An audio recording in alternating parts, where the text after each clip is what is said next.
Greetings, dear ones. I'm Kryon of Magnetic Service. We're on a beach in Tasmania, near the town of Strahan, on the west coast of this island.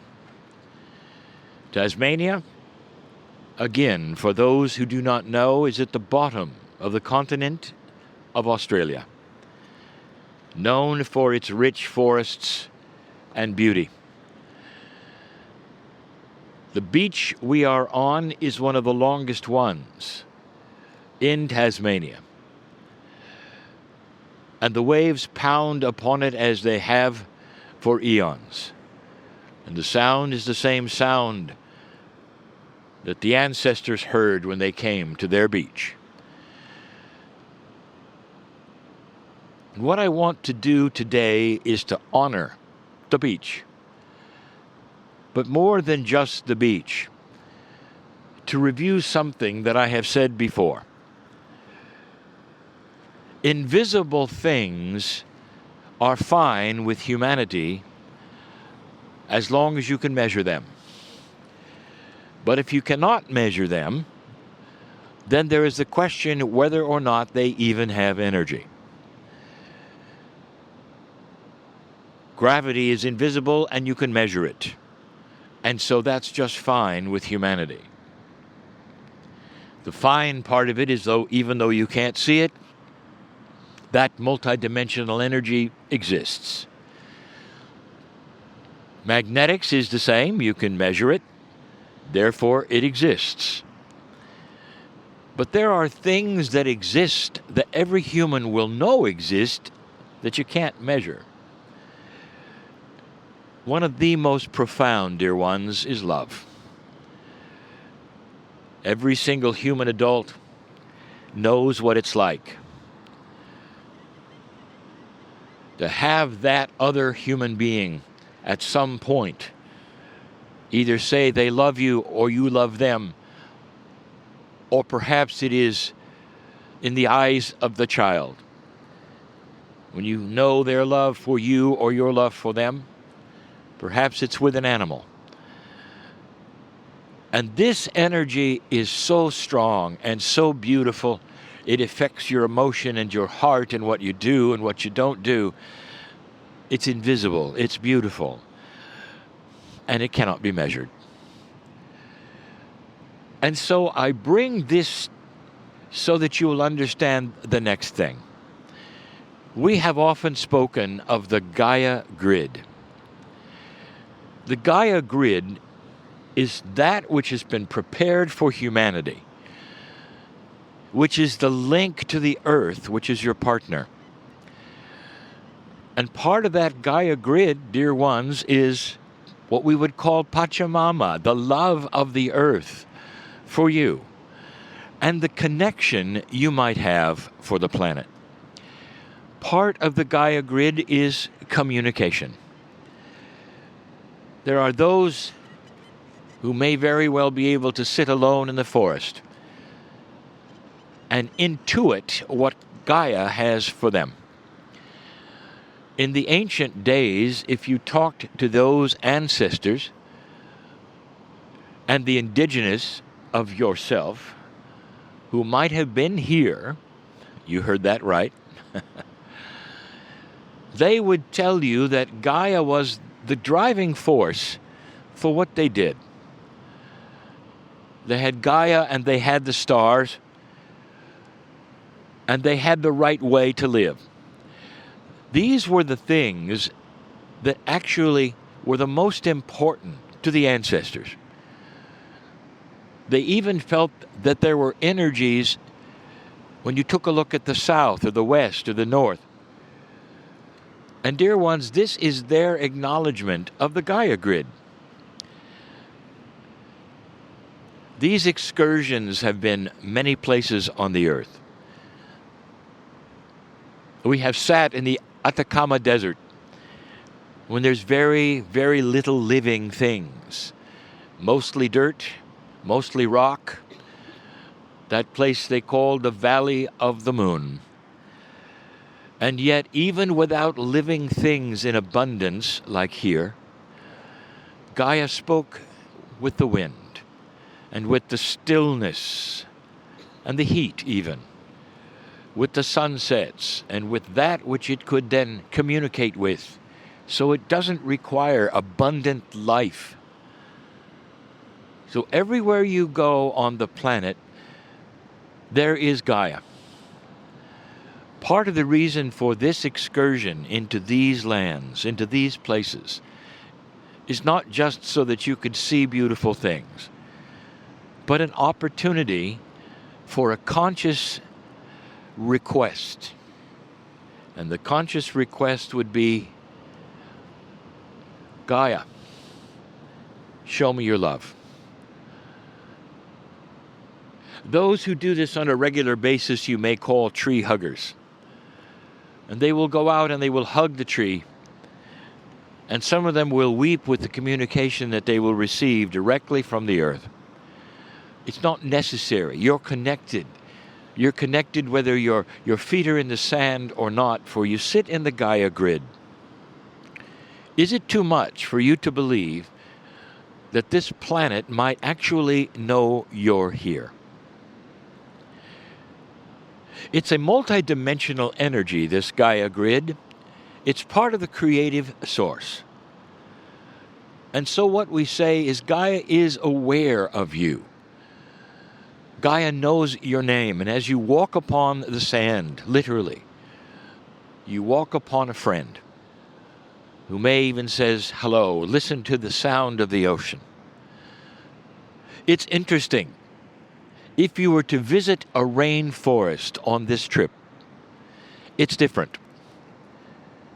As we have said before, you have living things on living things, where every single tree branch is covered and glows with the green of life. And there you might feel a little different. And people have said, what is it about the rainforest that is so spectacular? I will tell you, and it may be a little too practical for you, something that biologists may or may not agree on. Most of the oxygen on this planet comes from moss, not trees. Therefore, you sit in an oxygen-rich atmosphere. And as most of you know, an oxygen-rich atmosphere will actually increase your perception. That's a good place to see the elementals. All of these things I tell you today is just an enhancement on what I've mentioned before. This trip is about feeling the communication with this beautiful, beautiful planet of yours. Question: it's always here eventually. Is it possible, truly, that Gaia can love? And the answer is, in its own way, yes. You feel the planet embrace you, yes. Here's a challenge for you. To walk out into the beach alone, perhaps, and feel the arms of this planet acknowledging you and saying, thank you for being here. Does this planet know about the shift that human consciousness is going through? And the answer is yes. There is a consciousness of Gaia. It's not your kind. It's a multidimensional life form. Gaia is. There is a lot of this. And it has a kind of consciousness. So when consciousness overlaps consciousness of any kind, there is the opportunity for feeling it. There is the opportunity for communication. Human being, you already know this. For sometimes you can walk into a place and you feel perhaps uncomfortable. And then later you find out that perhaps there was a disagreement in that place. And so you know about overlapping consciousness, even with humans. Overlapping consciousness with the planet is an opportunity, but it just lays there and does nothing without intent. Intent has always been the key. Question: Is it possible that Gaia has healing energy with its consciousness? And the answer is absolutely. This planet is such a partner to you and so ready to embrace you that there is actual physical healing present for you when you walk and when you listen and when you ask. This is not really readily seen in humanity. Humanity will take the herbs and use them and crush them and heal with them, but the consciousness of Gaia, that's not necessarily acknowledged as being anything more than that which is imagined. Well, it's more than imagination, dear ones, and someday, when you have quantum measurement devices, you'll see it. Then you can measure it, then you will ask the questions, and then you will start believing it as a scientific planet. But for now, the esoterics of it is clear, and the invitation is also clear. Go from this message and this place, walk upon the sand, and see. Do the invitation. Understand that your consciousness imbued into the planet right now means it knows you and you know it.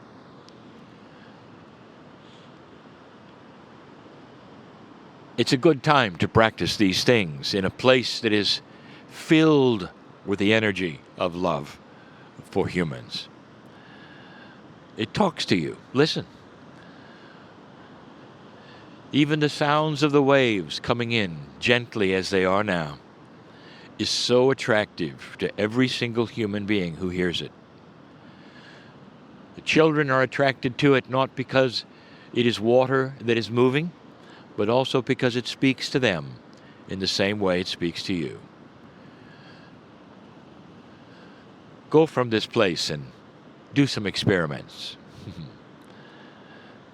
And so it is.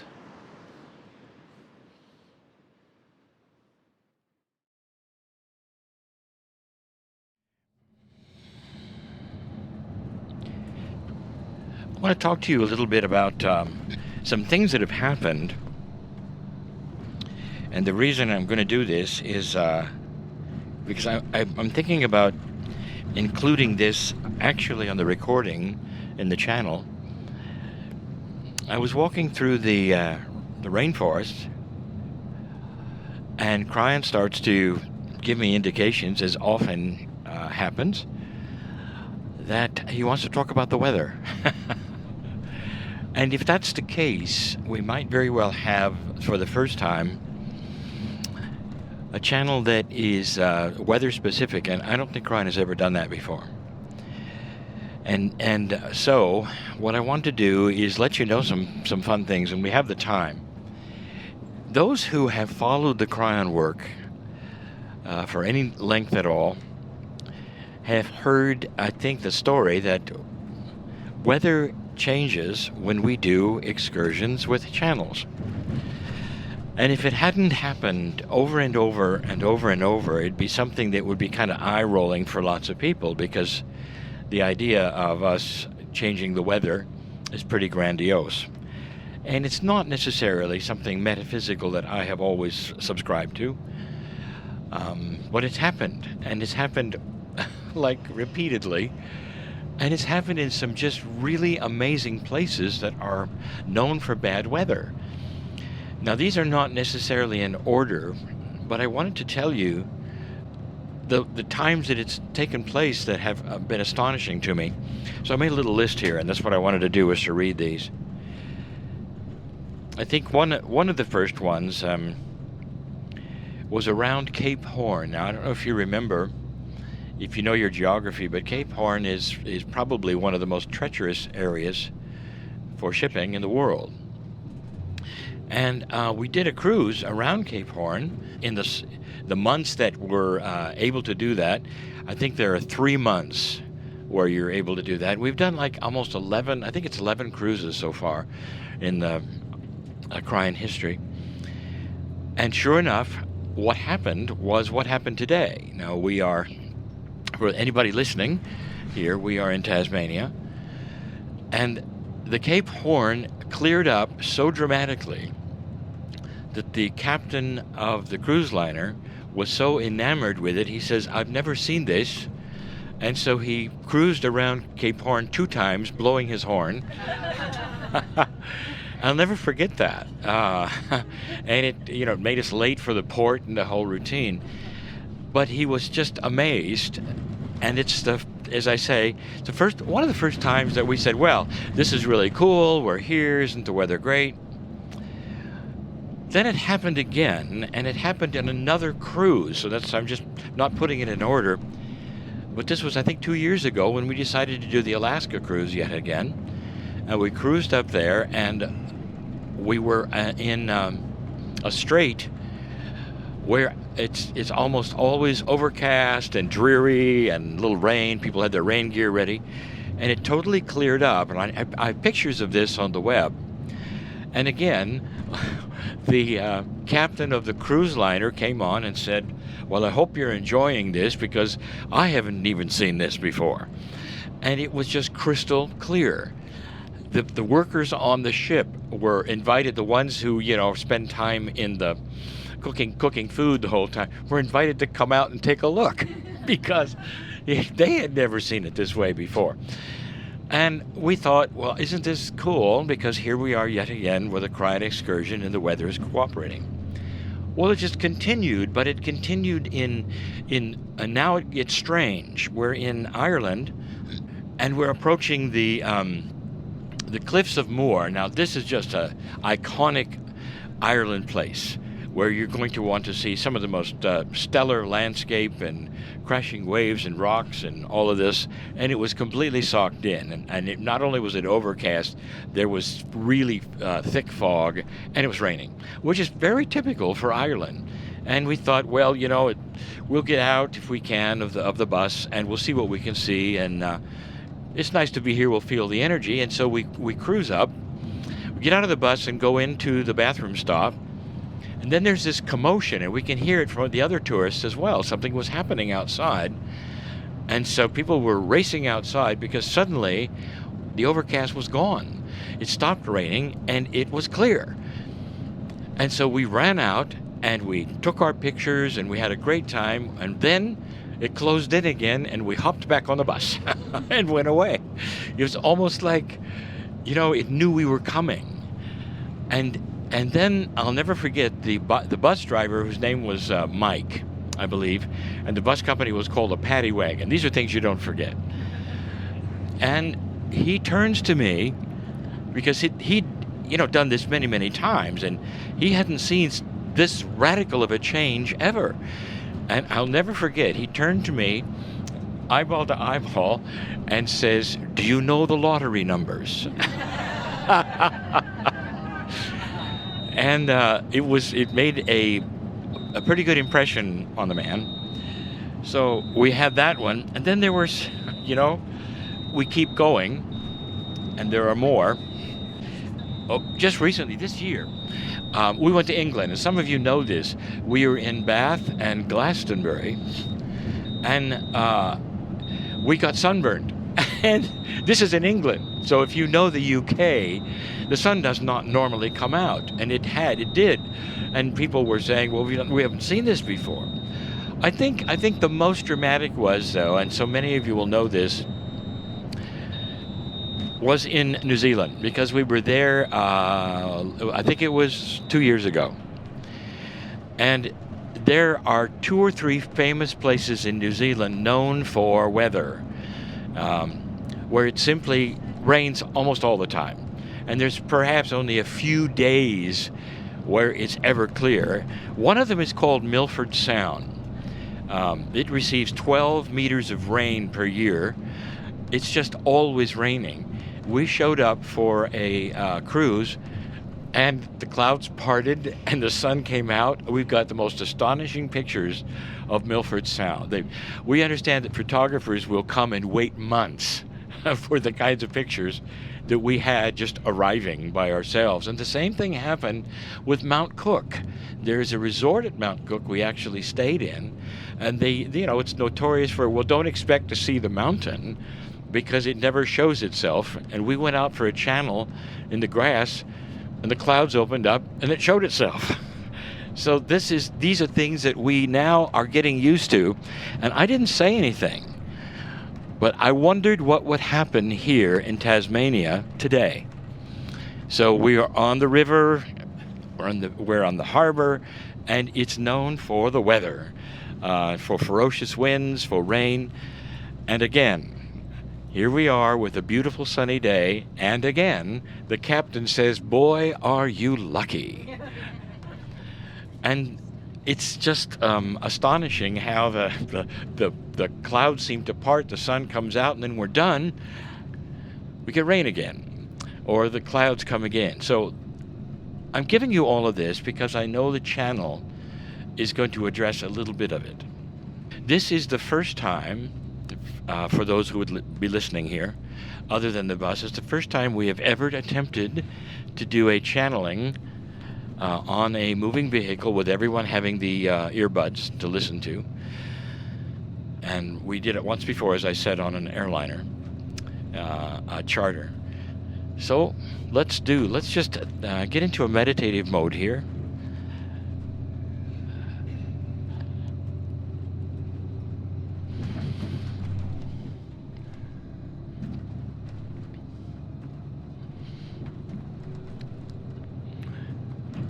Greetings, dear ones. I'm Kryon of Magnetic Service. We head for the middle of Tasmania on a bus headed for a place called Cradle Mountain. And I want to take this opportunity to give you some information we've never given before. It's powerful and it's very controversial. The controversy is because this will not sit well necessarily with those listening, with those light workers perhaps, and old souls who for years have been changing the weather. And that's what I want to talk about. It's so interesting, the consciousness energy of humanity. It is something, dear ones, we've spoken of so many times. Science is starting to show you that consciousness actually is measurable, that consciousness may very well have energy that may actually work with physics. Because of that, it's easy for the light worker to say, well, my consciousness today is going to do this or that. And we have taught that for years. In fact, we talk about your consciousness working with your cellular structure. We have spoken about your consciousness even working with the aging of a human being. That the processes within the body can be changed with consciousness. Literally, the time clock can be altered. We've talked to you about speaking to the diseases in your body, which also are alive, and having a consciousness that would alter the path of your life. We've talked about consciousness changing reality. And then there is the weather. Question. Kryon, can a light worker, can an old soul, either alone or with others, actually physically change the weather where they are? The answer is not as straightforward as you'd like. Kind of, sort of, not really. And in order for me to explain this, I have to tell you that consciousness of the desire of a weather change for whatever reason, for pleasure, for emergency, is palpable. But dear ones, alone or even in a group, you cannot physically change the weather. Now stay with me for this, because now I'll explain it better. The weather, dear ones, is a Gaia system, and it's a balanced system. The weather over one place is not isolated and alone. If you have a high pressure zone over one place, giving you one kind of weather, you can count on a low pressure zone balancing it somewhere else. The entire Earth's weather system is a balanced system of pluses and minuses. And so if you say, well, I'm going to change the weather where I am, you also realize you're saying, and also where I'm not, the weather will change. This is not up to one human being. In fact, it's not even up to a group. And so what is it that happens when you seem to change the weather, as my partner has talked about even this very day? Indeed, the weather has changed over and over, where light workers have been, where you've gathered together and we've channeled. It's happening even now, even today. So let me digress. In the northern hemisphere especially, there are indigenous that are known for rain dances. And the oral history of their area will tell you that they've had to do rain dances repeatedly and they have been successful.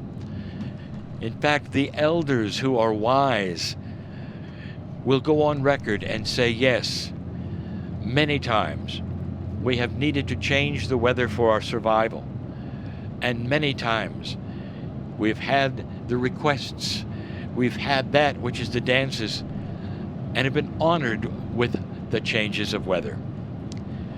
And if you question that elder even more and say, well, what is the energy involved here? What are you really doing? He will be very careful and say, this dance is a dance between humans and Gaia. It is not a command.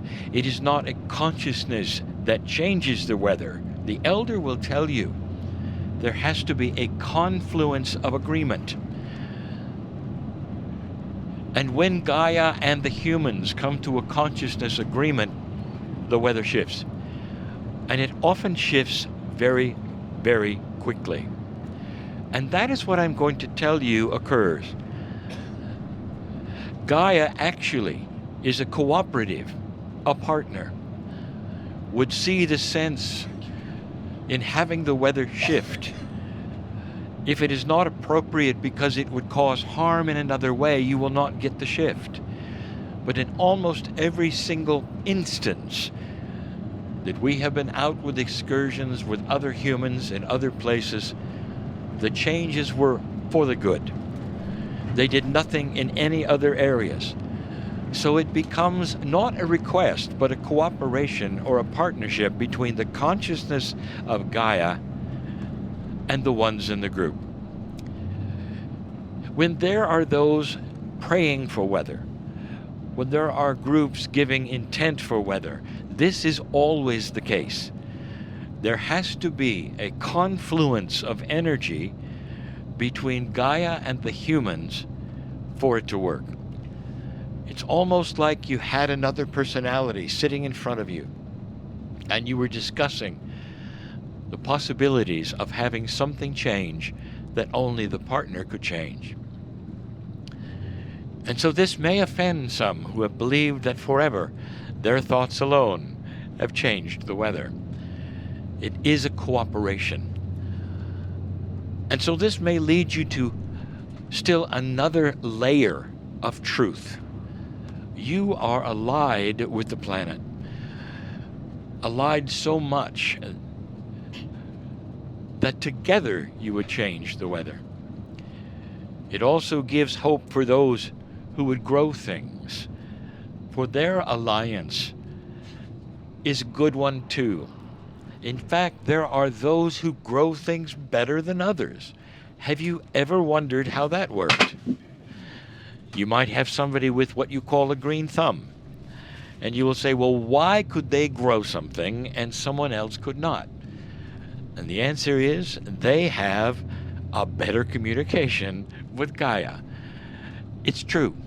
Whether it's the dirt of the earth or whether it's the consciousness of Gaia, they understand. And things then will grow better. These are the things we have been telling you for years. And the difference between then and now is that you are getting closer to core truths. You're getting closer to intuitions on how to make these things work better for you. To have consciousness that will actually change the reality where you walk. That's the message for today. To know that the group changed the weather with cooperation and intent with that beautiful partner called Gaia. I hope you enjoyed it. Expect it again. And so it is.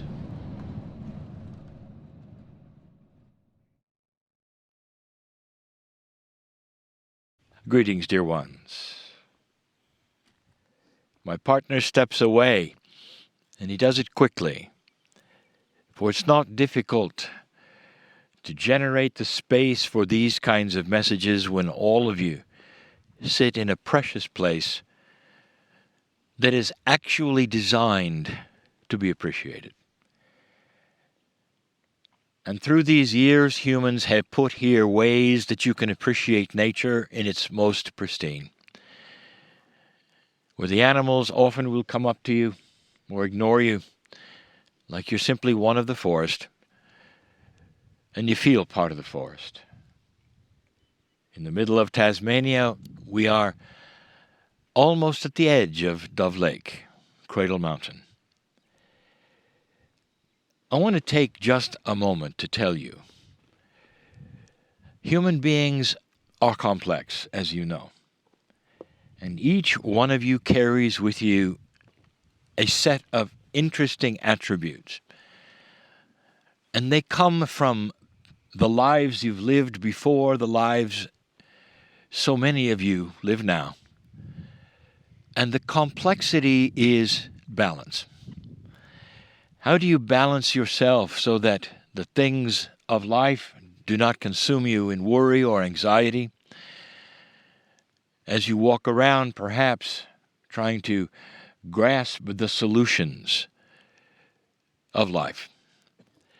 And so you take a vacation, and you're here.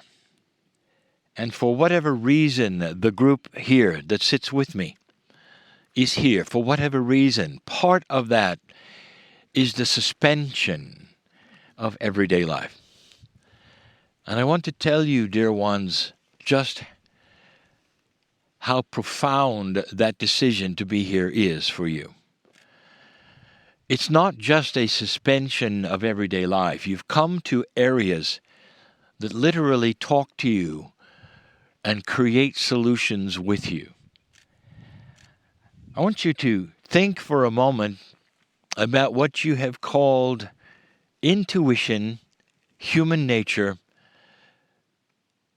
and the thought process that you carry with you. If you talk to those who are creative, and I mean those who think about things that are not yet there, and yet are able to visualize them in their mind. If you talk to those people of history, they all have something in common. The artist who starts a canvas somehow already sees the picture. The sculptor is looking for that to remove in order to expose that which the sculptor sees in advance.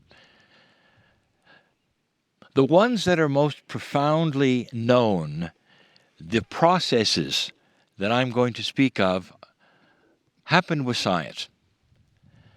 Let me take you for a moment to the mind of Tesla. Now, Tesla, as you know, was a genius. And what you may not know is this, is that his whole idea for the varying phase relationships of an electric motor that would sustain itself with alternate current came in a vision. There really was no experimentation before he began building the engine. It was all presented to him in an idea in front of him, and he could see it working, almost in a vision. And in that, he didn't expect it. He wasn't asking for it.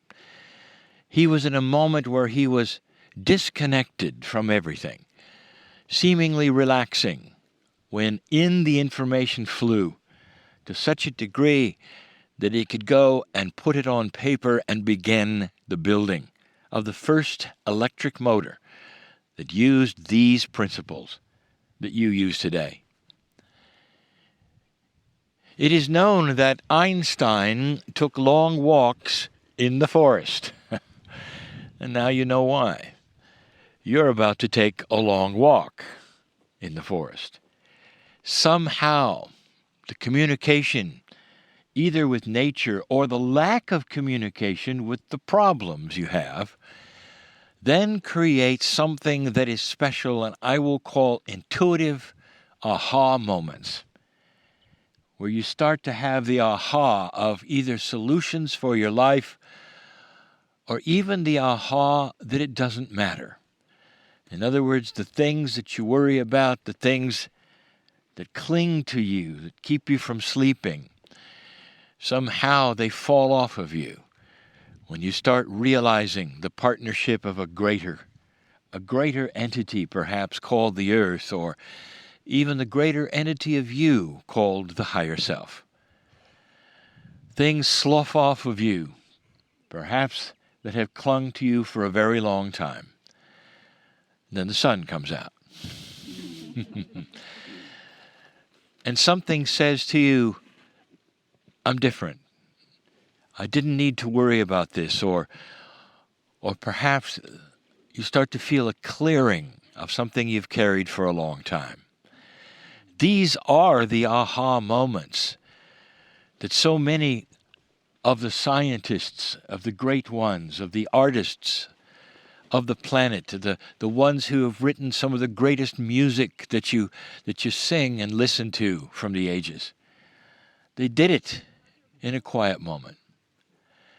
They did it sometimes just by walking in the forest and coming back and composing a song.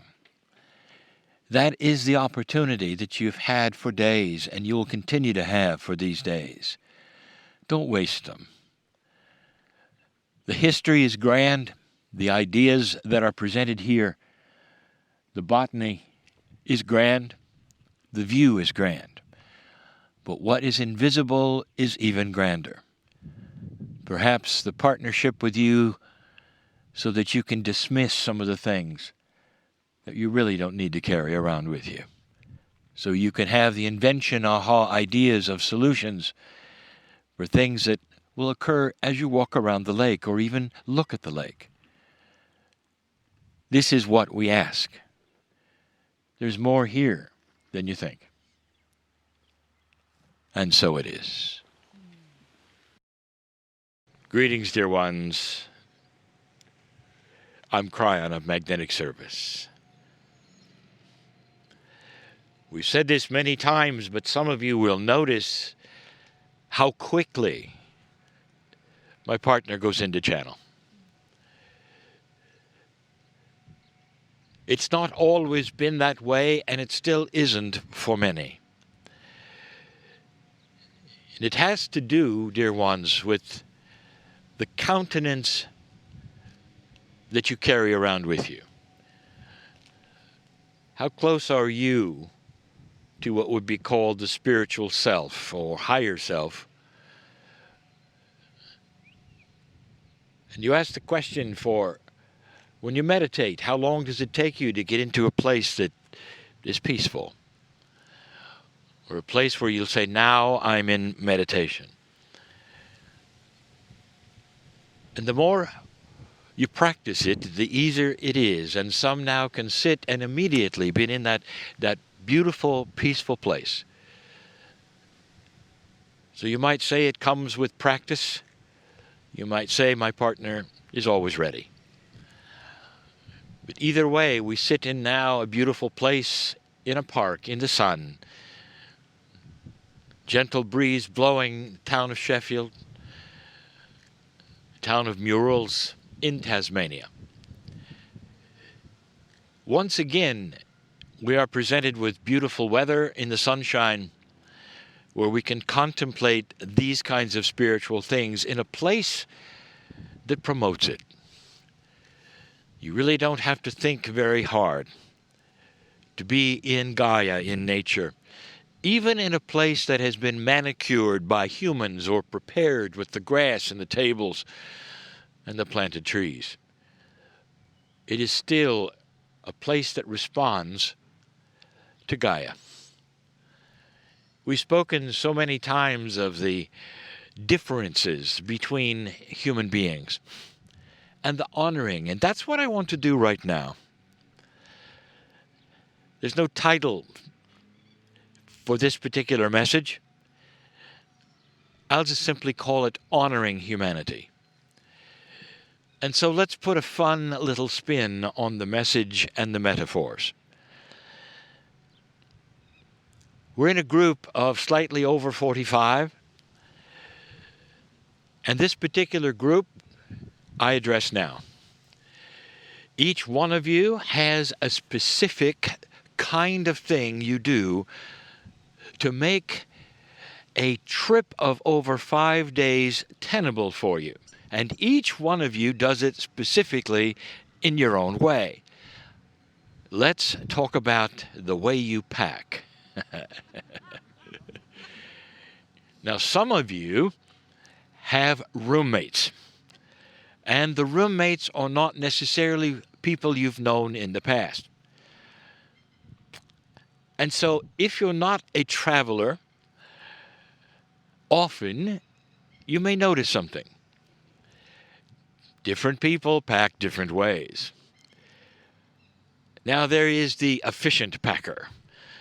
This would be the one who knows where everything goes all the time.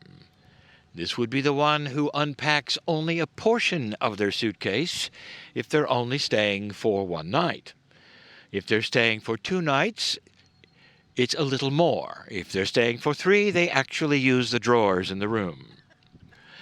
Then there is the packer who unpacks everything all the time. And absolutely everything will go out in the room, all over the room. For the only way that that person knows what they have is to actually see it. I have just presented 2 different kinds of packing. And you might say, well, which one actually is correct? And the answer is the one that works for the individual. It really does go to show how different people organize, how they think, how they work, and how the honoring we have of spirit and humanity together works. We've told you before something that is controversial, that there are layers of truth, that there are many kinds of truth, instead of one core truth that is good for all. This goes against what you're taught, spiritually taught. For all over the planet, the argument is, what is the correct truth? And how does one then worship the correct prophet, or perhaps the correct way of worshiping even the one God? So this little packing story is about that.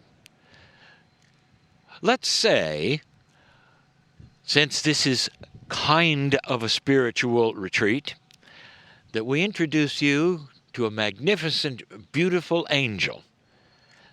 And the angel is going to be called the packing angel. And the angel is then going to gather you together, and you're going to sit at the feet of this magnificent one, and that magnificent one is going to teach you the correct way to pack. Right away, there will be objections. Right away, there will be those who say, I'm not interested. I pack the way I pack. And if you tell me something else, it won't be me. Even if you're a spiritual angel right from the creative source, I'm not interested because I pack the way I pack. This is what would happen. I know humans, and it's appropriate.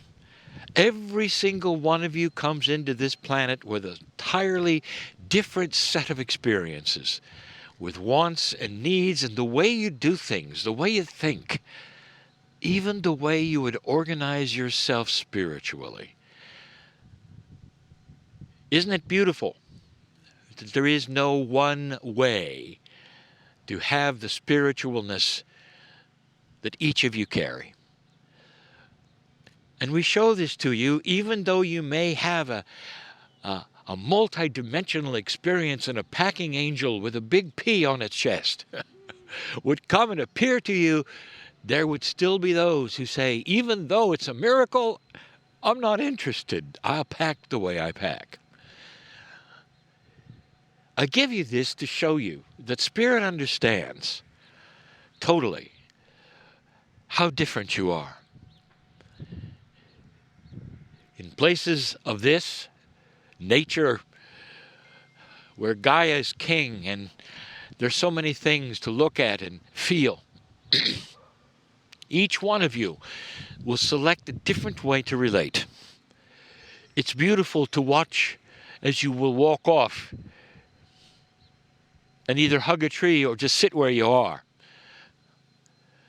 Some will want to stand, some will want to sit, some will want to meditate, some will simply want to disengage.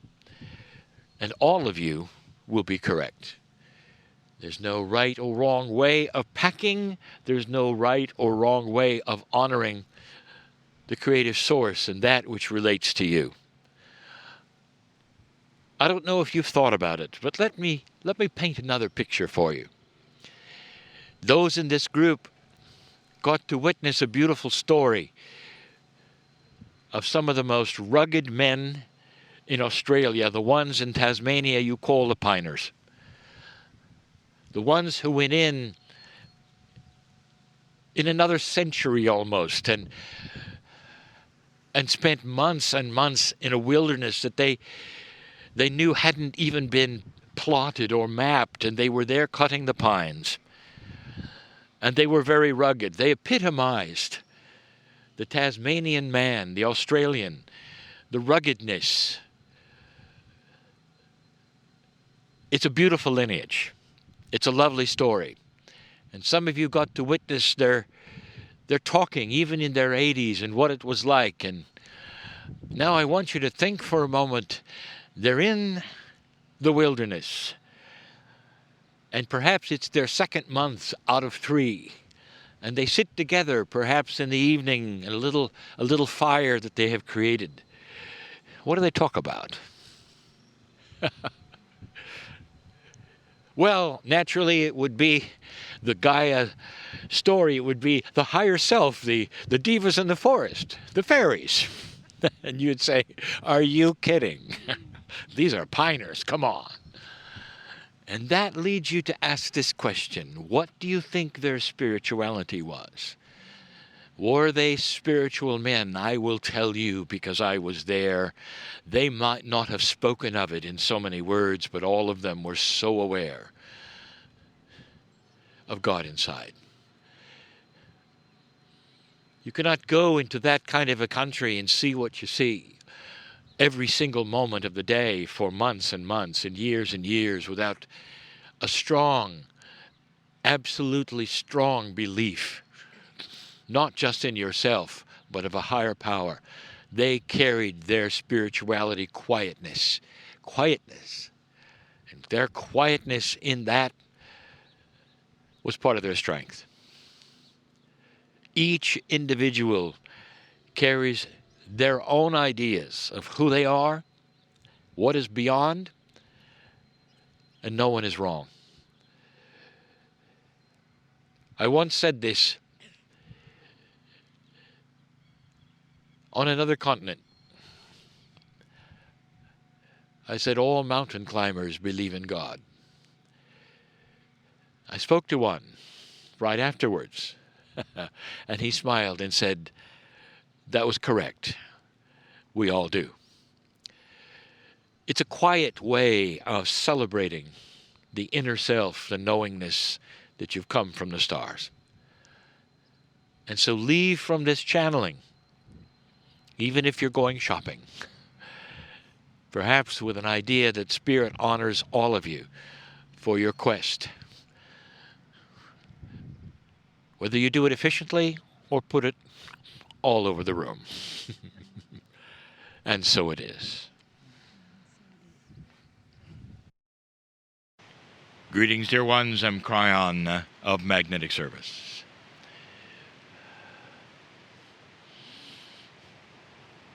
This is the last Tasmanian channel for this trip. We find ourselves in nature yet again, listening to the sounds that only nature can give.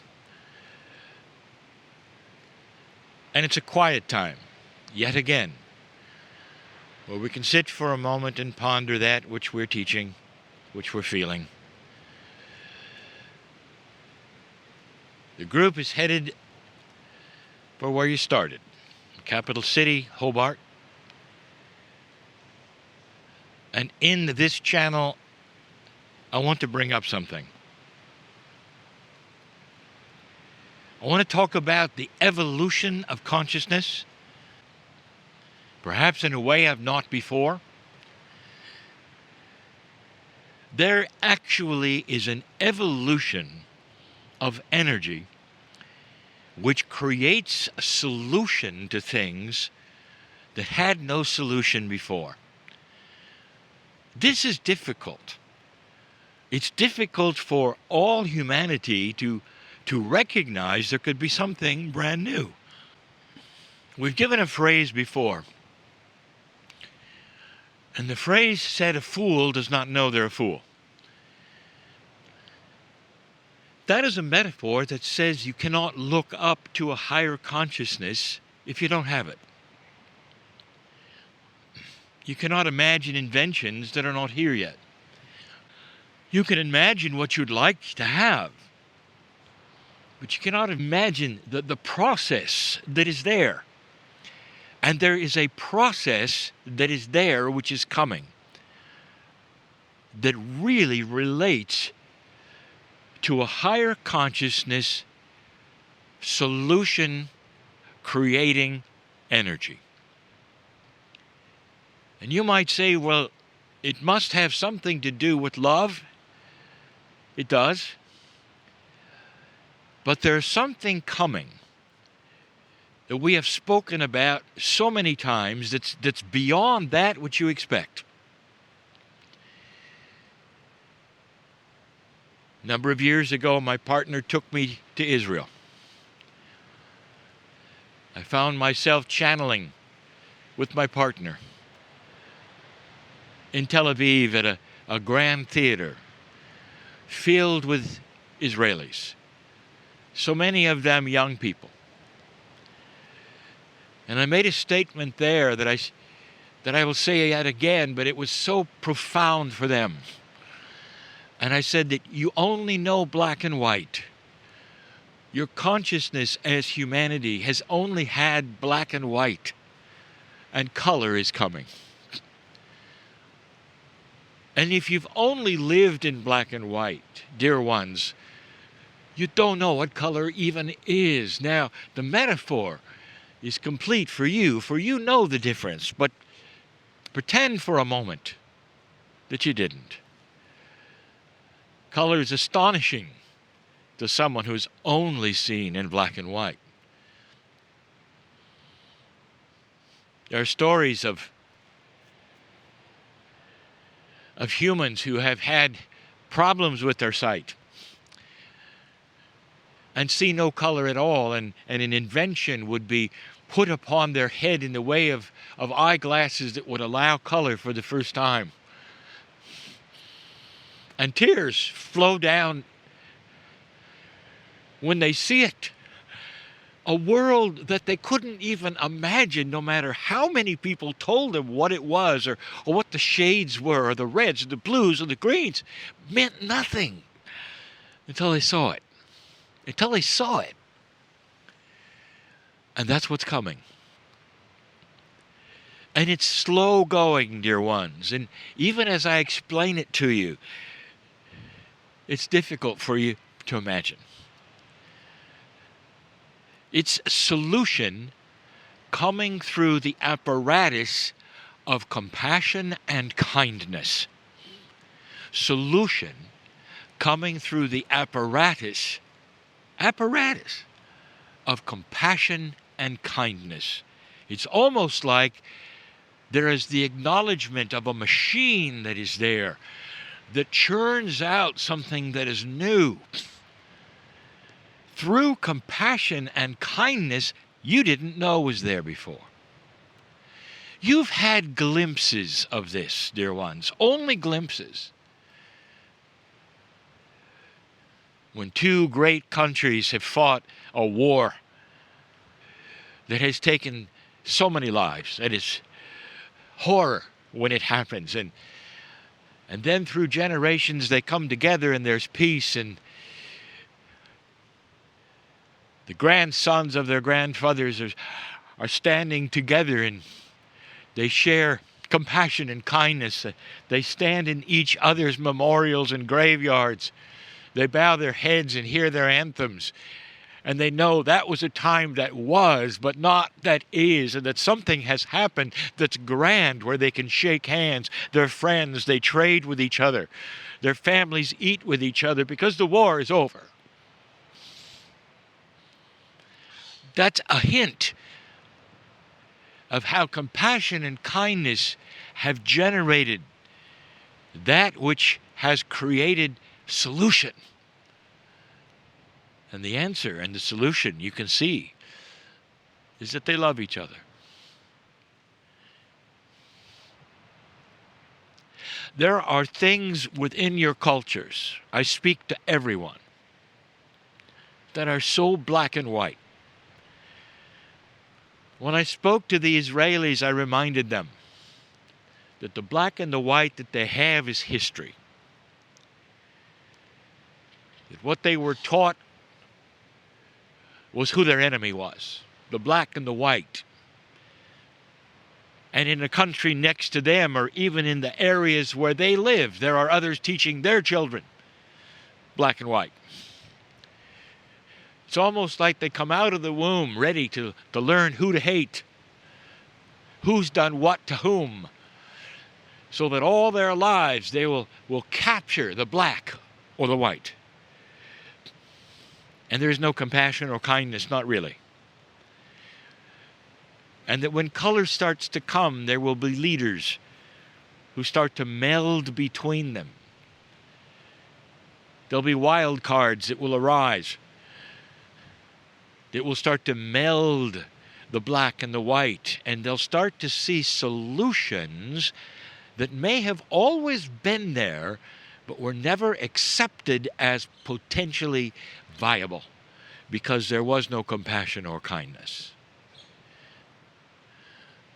Interesting, you have something which is starting to rust and starting to fail and starting to be dysfunctional, which at one time was seen as everything good.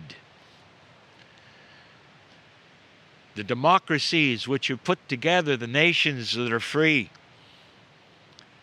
the beauty of choice and voting is starting to crumble. I don't know if you've noticed. And there's something coming. Isn't it interesting? Your forefathers in their parliament had black or white, similar to your time today. One side or the other side. They measured their elegance in how well they could insult the other. In the words they used. Interesting, isn't it? Today it hasn't changed. In fact, it's gotten a little worse. There's no elegance anymore. if there ever was. But in an older time, it was accepted. And today, your politics is still the same. Who can shout the other down? Who can call the other the worst names? Dear ones, can you see that this reeks with an old energy? And it's not going to last. That's the black and the white. What would color look like in politics? And we'll say it again. Slowly, over generations, there will come young people who will refuse to call the other names, who will insist that they're friends and that they only disagree, who will have a compassion and a kindness, and the compassion will be for their country, for what they can accomplish together. And they'll disagree with the other ones, and yet they will look in each other's eyes and say, we can love the country and disagree with these things. And so those particular attributes start an engine of compassion and kindness which create solutions you haven't dreamed of. And that's the point. Compassion, kindness creates solutions no one thinks could possibly work. Because you cannot think above what you have. We have told you these things in the past, and we remind you yet again now. For dear ones, you can start applying this even in your own lives and watch it work. It can work at the very most elementary level. Two people who disagree, perhaps find no way to stay together, and suddenly someone will come in and remind them of their love. Will remind them of the compassion and the kindness that perhaps they've had before, or they would have with animals or children. And suddenly something will happen. And what happens is a melting of the heart, a change of attitude, a way of solving things that was not thought of before, of rekindling that which is compassion and love that was there before. And even two people together will see it worked. That there's something actually new about that coming together of those particular emotions in a way that caused solution. Solution that perhaps was not even thought of before. And they come together yet again, and they're different, each one, with more of a common goal. Compassion and kindness. Those words, dear ones, are going to define that which is the new age coming. We've told you you've gone from dispensations of law to love, and this one is going to be compassion. And the ones that are going to be the leading edge are the old souls. The old souls on this planet have not been necessarily the ones of leadership, if you've noticed. They get beat up. They don't want to try. It's too difficult. They don't want to argue. They don't want to be the brunt of everyone's examination. They don't want to be yelled at. They want to love. But those old souls are starting to take a stance because the old energy is fading. And the darkness that would have opposed them before and never let them get to positions of importance is starting to wane. When light starts to come out on this planet, it's going to change who runs for office. It's going to start to change who leads the corporations. It's going to start to change who says what they say. More common sense will start to appear, and cooperation between those who never thought you'd ever cooperate with.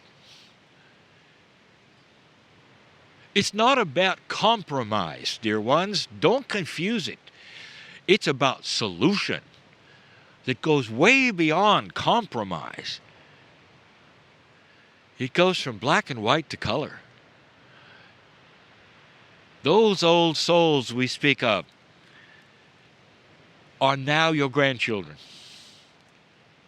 The old souls of grandchildren of old souls quite often are old souls as well. And you're going to start seeing something different. The caliber, the ideas that will start to appear in leadership. Some of you have already started to see that in certain corporate venues where there is common sense and there is the honoring of the individual instead of the pocketbook. Thinking of the planet as well as the people, putting them together in ways that make sense. This has been something extremely slow, but you've started to see that. Honoring one another in ways you've never honored before, and yet you haven't seen it at the top yet, have you? Well, you're going to. And when you do, I want you to remember this channel. Things happen slowly. And there will be those who would hear these words or go from this excursion and say, well, those were good words. But that's about it. Because you don't see it tomorrow or the next day or the next day. But when a decade goes by and it's everywhere, it's on your bulletin boards, it's on your advertisements, it's on your news, and you start to see it change. And like those countries which put it together and can hug each other and cry in each other's arms for the things in the past and yet love each other like that, that's a solution that you're going to see at the top. When you'll see both parties having lunch with each other, shaking hands with each other, and at the same time saying, we can argue about the right way or the wrong way, but when the time has come, we'll find a solution that helps everyone and not just one side. Black and white. Elections which will create a one party that takes all for a while until the next party comes and takes all for a while. That's black and white, dear ones. You haven't seen color. And when you do, you'll know it. It'll be a revolution. That's human nature evolving. But right now, I invite you to do it personally, between you and your family, at Christmas time, between you and your mate, between you and those colleagues that you may go back to or those neighbors. We've said it before. Compassion and kindness will create an energy, and your former enemy or those who don't like you or whatever will just stand and not understand what's going on because it doesn't fit into the black and white world they're in. Some of them will simply walk away. And some of them will come to you and say, what's happened? What's changed? I like it. That's color. And so we just wanted to tell you a little bit about it in this pristine place. Dear ones, Gaia has always been in color. Have you noticed? And it begs you to see how it works with itself, how it works within itself, and the balances that it occurs, that it creates. That's why you sit here. It's a good place to listen, to feel, and to whisper perhaps even to yourself, color is coming.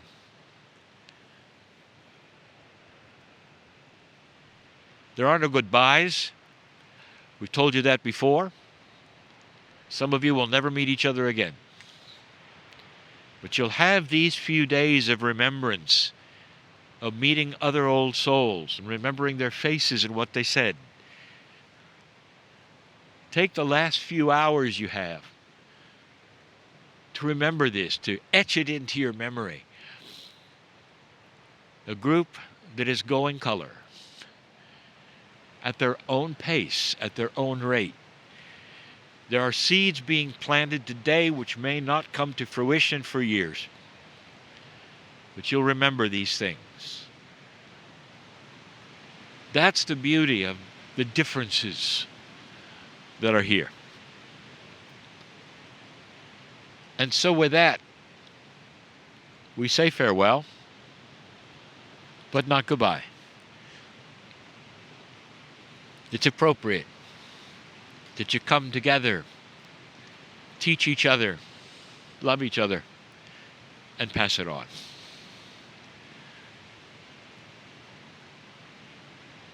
And so it is.